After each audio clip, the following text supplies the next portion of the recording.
بسم اللہ الرحمن الرحیم۔ السلام علیکم۔ یہ کاشانہ بصیرت کا چینل ہے اور آپ جو کتاب سماعت فرما رہے ہیں اس کا نام ہے سخن، پارٹ 12، جہاد مقدس۔ اب وقت آ گیا ہے کہ ہم نے جو کچھ بیان کیا اس سے نتیجہ اخذ کریں۔ نتیجہ ان سب باتوں کا یہ ہے کہ عصر حاضر میں سب سے اہم فریضہ یہ ہے کہ تعلیم کو عام کیا جائے۔ یہ فرض صرف ارباب تعلیم پر ہی عائد نہیں ہوتا بلکہ ہر شخص کے لیے جو مسلمان ہے اور جو مسلمان ہونے کا دعویٰ کرتا ہے، چاہے وہ حکومت کا رکن ہو یا ملت کا ایک فرد۔ یہ ضروری ہے کہ اس سلسلے میں جہاد شروع کر دے، دین کے حکم پر عمل کرے اور دینی رنگ اختیار کرے۔ علماء دین کو چاہیے کہ وہ پیش قدمی کا اعزاز حاصل کریں اور مومنین کو چاہیے کہ وہ علم اور مدرسے سے خوف نہ کھائیں۔ یہ سمجھنا کہ تعلیم عام ہونے سے دین ختم ہو جائے گا، اسلام سے بدگمانی ہے۔ اسلام تو ایسا مذہب ہے جو علمی ماحول میں پھلتا پھولتا ہے۔ اگر ہمیں یہ احساس ہوتا کہ جہالت کی وجہ سے ہمارے اوپر کیا مصیبت نازل ہوئی ہے اور اس سے اسلام کو کس حد تک نقصان پہنچا ہے، تو ہم علم کے بجائے جہالت و نادانی اور ناخواندگی سے گھبراتے اور خوف کھاتے۔ تعلیم حاصل کرنے کے بعد کبھی کبھی دیکھنے میں آتا ہے کہ بعض لوگ تعلیم سے اپنی وحشت چھپانے کے لیے یہ کہتے ہیں کہ ناخواندہ لوگوں سے ملک کو جتنا نقصان پہنچتا ہے، تعلیم یافتہ لوگوں سے اس سے 100 گنا زیادہ پہنچتا ہے۔ ان پڑھ تو محض ایک لٹیا چراتا ہے، مگر پڑھے لکھے لوگ لاکھوں ہضم کر جاتے ہیں۔ اس میں کوئی شک نہیں کہ صرف تعلیم معاشرے کی خوش بختی کی ضامن نہیں ہو سکتی، اس کے لیے دین و ایمان بھی ضروری ہے۔ اس طرح اگر ایمان کے ساتھ علم نہ ہو تو وہ بھی مفید ہونے کے بجائے وبال بن جاتا ہے۔ اسلام کو نہ بے دین عالم چاہیے نہ دیندار جاہل۔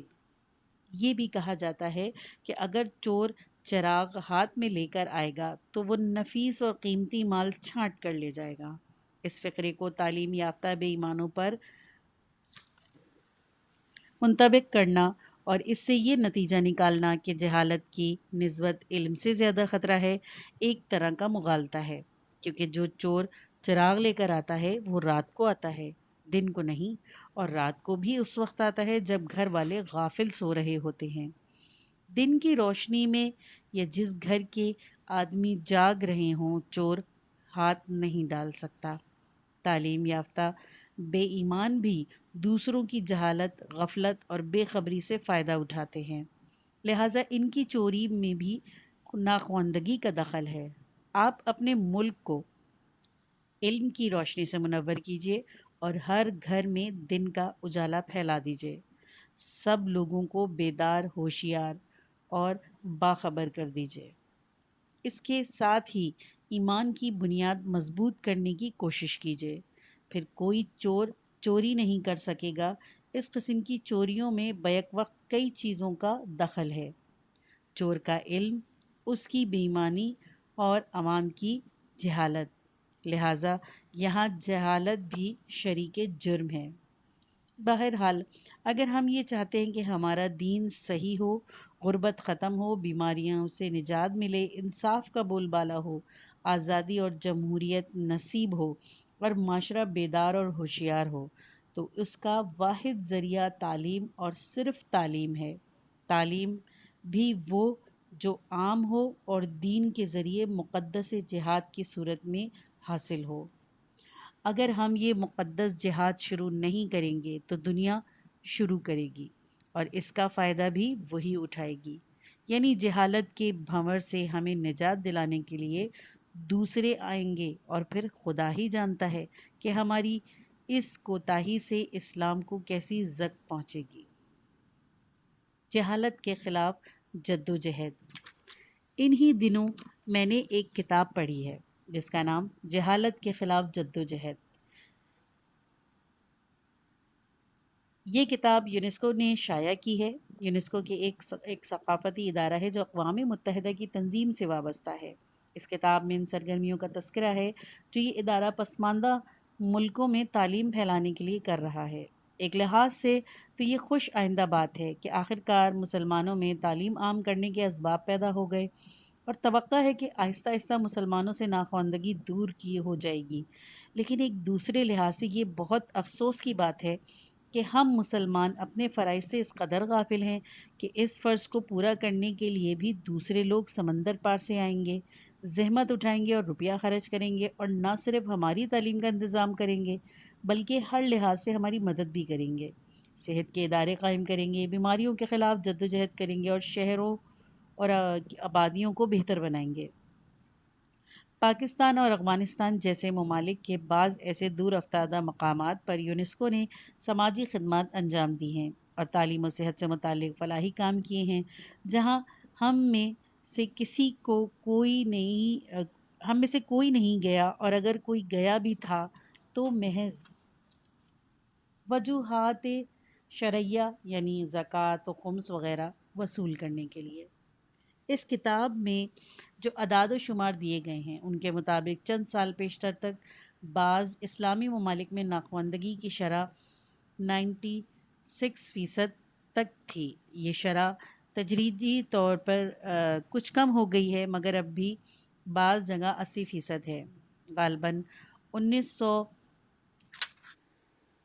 1962 میں ایشیا میں یونیسکو کے نمائندوں کی ایک کانفرنس کراچی میں ہوئی تھی۔ اس میں ایشیا میں خواندگی عام کرنے کے لیے ایک 20 سالہ منصوبہ پیش کیا گیا تھا، باقاعدہ اور صحیح اعداد و شمار کی بنیاد پر مرتب کیا گیا، اور جس میں تمام امکانات کو پیش نظر رکھا گیا۔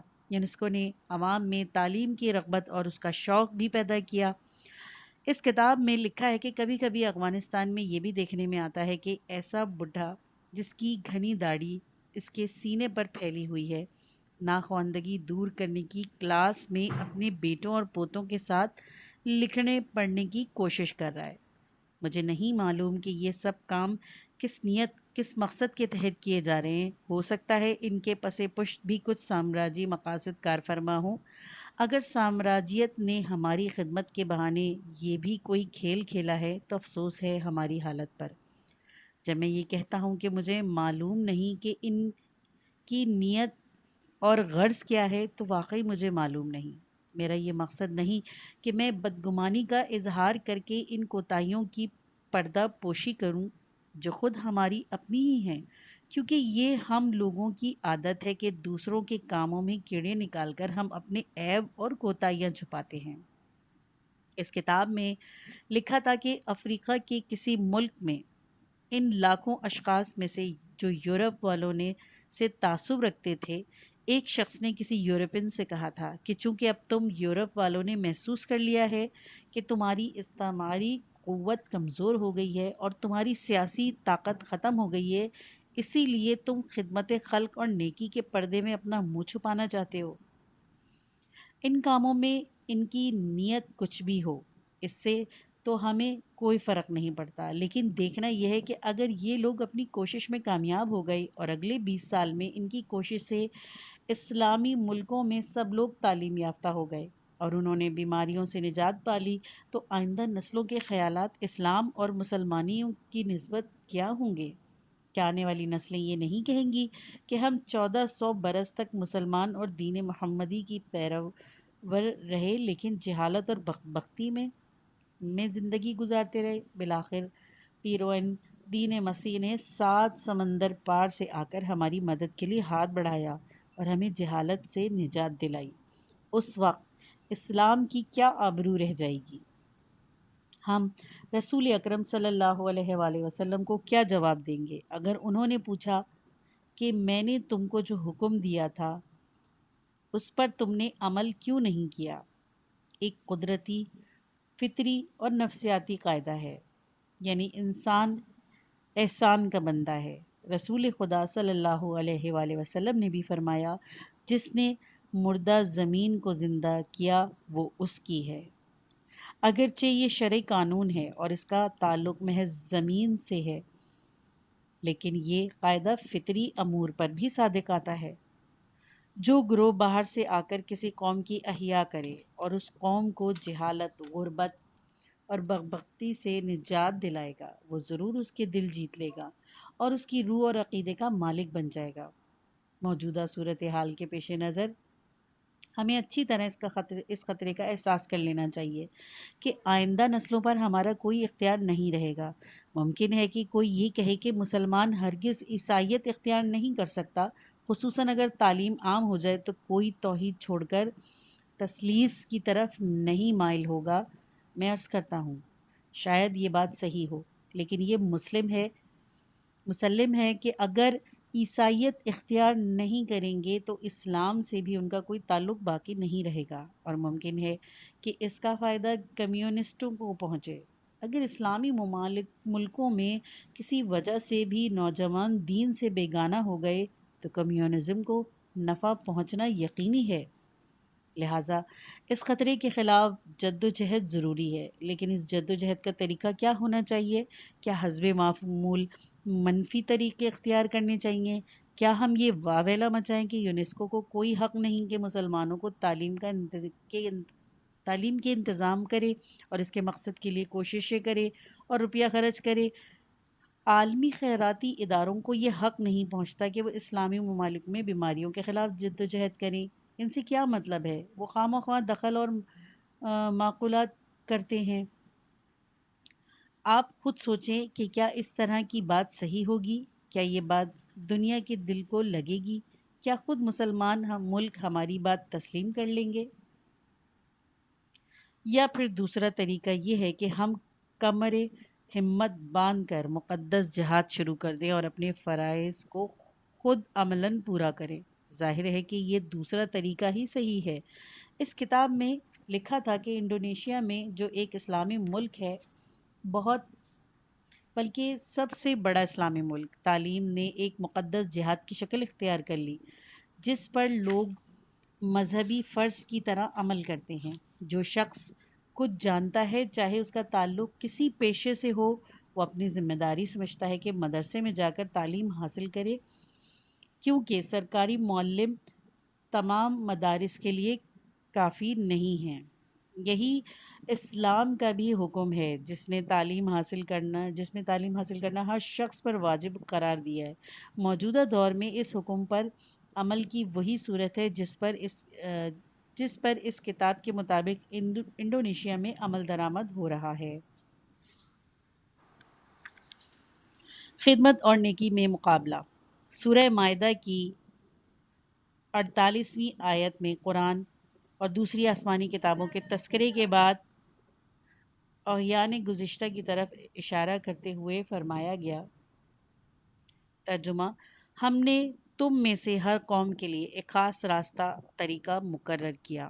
اگر اللہ چاہتا تو تم سب کو ایک ملت بنا دیتا، لیکن جو کچھ تمہیں دیا گیا اس کے بارے میں تمہیں آزمانے کے لیے ایسا نہیں کیا گیا۔ بس نیک کاموں میں ایک دوسرے سے آگے بڑھنے کی کوشش کرو۔ ایسا معلوم ہوتا ہے کہ اس آیت میں بعض دوسری قرآنی آیت کی طرح ملتوں کے اختلافات کی حکمت اور مصلحت بیان کی گئی ہے، اور شاید حکمت و مصلحت جیسا کہ اس آیت سے معلوم ہوتا ہے یہ ہے کہ مختلف ملتیں نیکی کے کاموں میں ایک دوسرے سے مقابلہ کریں، تاکہ جو ملت زیادہ لائق و قابل ہوگی وہ اس مقابلے میں کامیاب ہو۔ اس کے بعد مسلمانوں سے کہا گیا کہ تم کوشش کرو کہ اس مقابلے میں کامیابی تمہیں نصیب ہو۔ لہٰذا اس خطرے کا مقابلہ کرنے کا طریقہ یہ نہیں کہ ہم یونیسکو کی سرگرمیوں میں رکاوٹ ڈالیں، بلکہ صحیح طریقہ یہ ہے کہ ہم خود اس کام میں پیش قدمی کریں اور اس میں کامیابی کا تمغہ اپنے سینے پر سجائیں۔ میں ایک بار پھر کہتا ہوں کہ جب تک اس مقصد کے لیے مقدس جہاد شروع نہیں کیا جائے گا اور مذہبی علماء اس میں بڑھ چڑھ کر حصہ نہیں لیں گے اور اس کام کو سب کاموں پر ترجیح نہیں دیں گے اور اس کو واجب نہیں سمجھیں گے، کوئی کامیابی نہیں ہوگی۔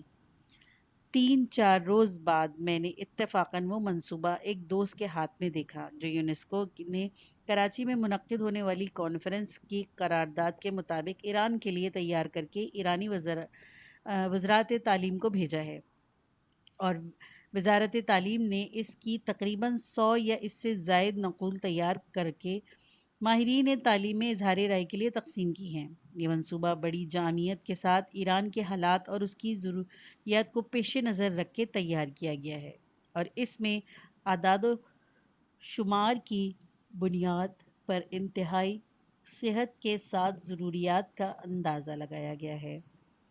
اس میں یہ اندازہ بھی لگایا گیا کہ 20 سال کے عرصے میں جو عوام کو خواندہ بنانے کی انتہائی مدت ہے، ایران کی آبادی میں اس قدر اضافہ متوقع ہے۔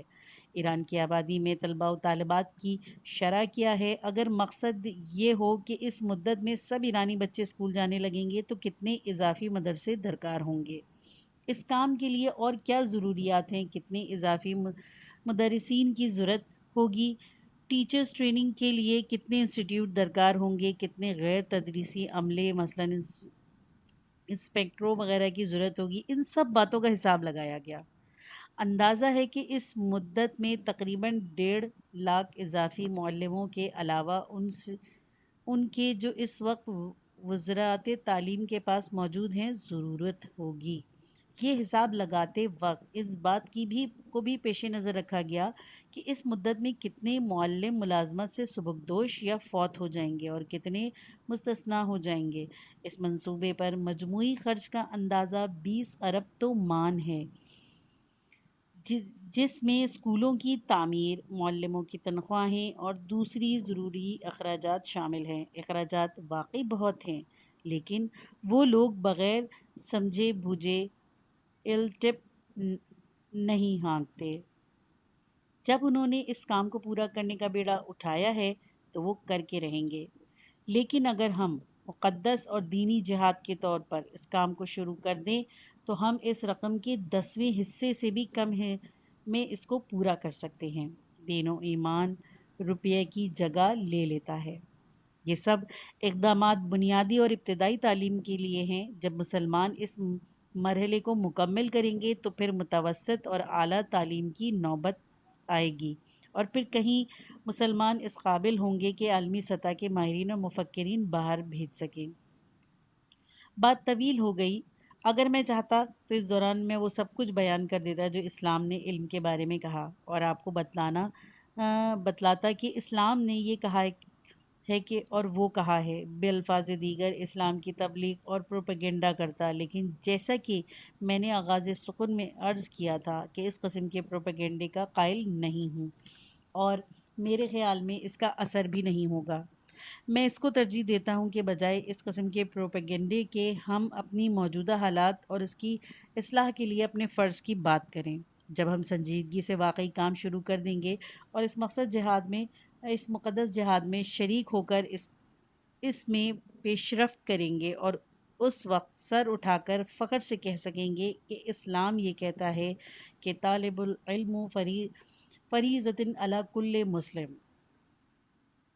یہ لیکچر 29 ذی الحج 1380 ہجری کو دیا گیا تھا۔ اس کے اختتام کے چند لمحے بعد سامعین میں سے ایک صاحب نے، جن کے نام سے میں واقف نہیں، مجھے ایک پرچہ دیا گیا جس میں لکھا تھا: اسلامی نقطہ نظر سے علم و جہل کی بحث محض اصولی طور پر کی گئی۔ یہ بھی کہا گیا کہ اس مقصد کے لیے مقدس جہاد شروع کرنا واجب ہے اور اس کا آغاز ابتدائی تعلیم سے ہونا چاہیے، لیکن اس کا کوئی آسان اور عملی طریقہ نہیں بتلایا گیا۔ اس ساری بحث کا نتیجہ صرف یہ ہے کہ ہم سب افسوس کریں کہ ایسا کیوں نہیں ہوتا۔ ہم مانتے ہیں کہ اس مسئلے پر غور و فکر کی ضرورت ہے، لیکن پھر بھی افسوس کے بعد گفتنود برخاست تک ہی رہی۔ لیکچر میں کہا گیا کہ مختلف افراد کی وساطت سے یونیسکو نے جو کوشش شروع کی ہے وہ یہ قدرتی بات ہے۔ یہ حقیقت ہے کہ اگر پیغمبر نہ بھی آتے تو انسان خود ہی ان تمام باتوں کو سمجھ لیتا جن کی پیغمبروں نے تعلیم دی، اور شاید خدا شناس بھی ہو جاتا۔ لیکن پھر بھی دین اس لیے آیا کہ اس ترقی کی رفتار تیز ہو جائے۔ ہمارا بھی فرض یہی ہے کہ موجودہ سست روی سے نجات حاصل کریں۔ اسی لیے مؤثر تنظیم، صحیح طریقہ کار، معین ہدف کی ضرورت ہے۔ ہمیں جمال الدین اغوانی کے طریقہ کار پر عمل کرنا چاہیے۔ میں نقاد محترم کا شکر گزار ہوں اور جو کچھ انہوں نے کہا اس کی ضرورت کو تسلیم کرتا ہوں، لیکن ساتھ ہی میں یہ بھی یاد دلاتا چلوں کہ دینی مسائل میں سب سے زیادہ اہمیت جس چیز کی ہے وہ ہے عوام کا ایمان، یعنی وہ یہ دل سے تسلیم کریں کہ یہ ایک دینی فریضہ ہے اور دوسرے فرائض کی طرح اس کی بجا آوری کے لیے کوشاں رہیں۔ ہم دیکھتے ہیں کہ جن فرائض پر عوام کو اعتقاد ہے ان کے سلسلے میں وہ کتنے پرخلوص کوشش کرتے ہیں، روپیہ خرچ کرتے ہیں اور ان کے لیے زحمتیں برداشت کرتے ہیں۔ ابھی 50 سال پہلے تک وسائل کے فقدان اور امن و امان کی کمی کے باعث حج بھی ایک طرح کا جہاد سمجھا جاتا تھا۔ حاجی کو بخیریت واپسی کی کچھ زیادہ امید نہ ہوتی تھی، اس کے باوجود کم ہی لوگ اس فرض کو ترک کرتے تھے۔ ہم نے خود یہاں دیہاتوں میں بہت سے لوگ ایسے دیکھے ہیں جو شدید ترین گرمی میں روزہ بھی رکھتے ہیں اور روزے ہی کی حالت میں فصل کاٹتے اور گہانے کے لیے بھی جاتے ہیں۔ اکثر ایسا ہوتا تھا کہ پیاس اور گرمی کی شدت سے بدحواس بلکہ بے ہوش ہو جاتے تھے، لیکن اگلے دن بڑی خوشی سے اور بالکل حشاش بشاش پھر روزہ رکھ لیتے تھے۔ صدر اول کے بعد ہم نے اسلامی تاریخ میں کہیں یہ نہیں دیکھا کہ عوام نے علم کی طلب میں اس طرح کے مجاہدے کیے ہوں، اور اگر کسی نے ایسا مجاہدہ کیا بھی ہے تو اس وقت جب وہ علم کے راستے پر چل کر علم کی لذت سے آشنا ہو چکا تھا۔ اب آپ خود ہی سوچئے کہ اگر لوگ اس شیریں اور خوشگوار کام کو مذہبی فریضہ سمجھنے لگیں اور طالب العلم فریضتی علی کل مسلم محض اسکولوں کی کتبوں پر ایک موٹو ہونے کے بجائے واقعی حکم شرعی کی صورت اختیار کرے تو کیسی پرجوش تحریک وجود میں آئے گی اور کس طرح سے اس اصول پر عمل کی راہیں کھلتی چلی جائیں گی۔ وہ بڑی رکاوٹ جسے دور کرنا ہے یہی ہے کہ لوگ اس شرعی حکم کی طرف متوجہ ہوں اور اسے بھی ایسا ہی فرض سمجھے جیسے اور فرائض ہیں۔ نوجوان نسل کی رہنمائی۔ جس مسئلے کا میں آج نوجوان نسل کی رہنمائی کے عنوان سے تذکرہ کرنا چاہتا ہوں وہ مسلمان کی ایک عام ذمہ داری ہے، لیکن یہ ذمہ داری اس طبقے پر خاص طور پر عائد ہوتی ہے جس کا فرض معاشرے کی دینی رہنمائی ہے۔ یہ اصول تو ہم سب کو معلوم ہے کہ مذہبی اسلام میں ذمہ داری مشترک ہے، یعنی سب افراد ایک دوسرے کے متعلق ذمہ داری میں شریک ہیں۔ تم میں سے ہر شخص ایک دوسرے کا محافظ اور نگہبان ہے اور ہر ایک پر اس کے ماتحت افراد کی ذمہ داری ہے۔ ہر نسل ذمہ دار ہے کہ جو دین اس تک پہنچا ہے اور جو ہدایت اسے ملی ہے اس کی حفاظت کرے اور بعد میں آنے والی نسلوں تک اسے پہنچائے، اور بعد میں آنے والوں پر کو اس پر آمادہ کرے تاکہ وہ اسے قبول کریں، اس سے مستفید ہوں۔ اسی لیے نوجوان نسل کی رہنمائی ایک ایسا فرض ہے اور ایک ایسی ذمہ داری ہے جو سب پر عائد ہوتی ہے۔ جس بات نے اس بحث کو ایک ایسا مسئلہ بنا دیا کہ جس پر غور و فکر کرنے اور اس کا حل تلاش کرنے کی ضرورت ہے، وہ یہ ہے کہ کسی فرد یا کسی نسل کی رہنمائی کا ہر حال میں ایک ہی طریقہ نہیں بلکہ یہ طریقے بدلتے رہتے ہیں، اور اس مقصد کے لیے جو وسائل کام میں لائے جاتے ہیں وہ بھی بدلتے رہتے ہیں۔ ایسا کوئی نسخہ نہیں جو ہر نسل اور ہر زمانے میں ایک ہی طرح تجویز کر دیا جائے۔ اسی لیے ہر زمانے اور مختلف حالات میں غور کرنا پڑتا ہے اور کیا صورت اختیار کرنی پڑتی ہے اور کون سا نسخہ استعمال کرنا چاہیے۔ دو قسم کی ذمہ داری۔ میں نے امر بالمعروف اور نہی عن المنکر کے موضوع پر جو یہاں لیکچر دیا تھا اس میں بھی ارشاداتً کہا تھا کہ اور اب پھر کہتا ہوں کہ دینی ذمہ داری کی دو قسمیں ہیں، ایک تو کسی مخصوص کام کے مخصوص شکل میں کرنے کی اسی طرح کی ذمہ داری ہے کہ اس کام کی تمام خصوصیات اور شرائط وغیرہ سب اسلام نے متعین کر دی ہوں اور کہہ دیا ہو کہ تم کو اس طریقے سے اور اس صورت سے کام انجام دو۔ ایسے کام اگرچہ کسی خاص مقصد سے ہی فرض کیے گئے ہیں لیکن ہم ان کے نتیجے اور ان کے مقصد کے ذمہ دار نہیں۔ اس قسم کے کاموں کو تعبدیات کہتے ہیں، یا یوں سمجھیے کہ ہماری زبان میں صرف اس قدر ہے کہ ان کاموں کی جو صورتیں تجویز کی گئی ہے ان کے مطابق ان کو پورا کر دیں۔ مثلاً نماز ہے، نماز ادا کرنے سے پہلے کچھ مقدمات بھی ضروری ہیں، نماز کے خاص شرائط ہیں، اس کے کچھ اجزاء ہیں، کچھ ایسی باتیں ہیں کہ ان کی وجہ سے نماز نہیں ہو سکتی، اور کچھ ایسی باتیں ہیں جن سے نماز ٹوٹ جاتی ہے۔ ہمیں حکم ہے کہ جو طریقہ بتلایا گیا ہے اس کے مطابق نماز ادا کریں۔ یہ تعبدی حکم ہے۔ نماز کا کچھ فائدہ ہے اور نتیجہ بھی ضرور ہے، لیکن اس نتیجے کا تعلق صرف اللہ تعالیٰ سے ہے۔ نماز فحش باتوں اور برائیوں سے روکتی ہے۔ ہم فقط مقررہ طریقے کے مطابق نماز ادا کرنے کے ذمہ دار ہیں، نتیجہ ہماری ذمہ داری نہیں۔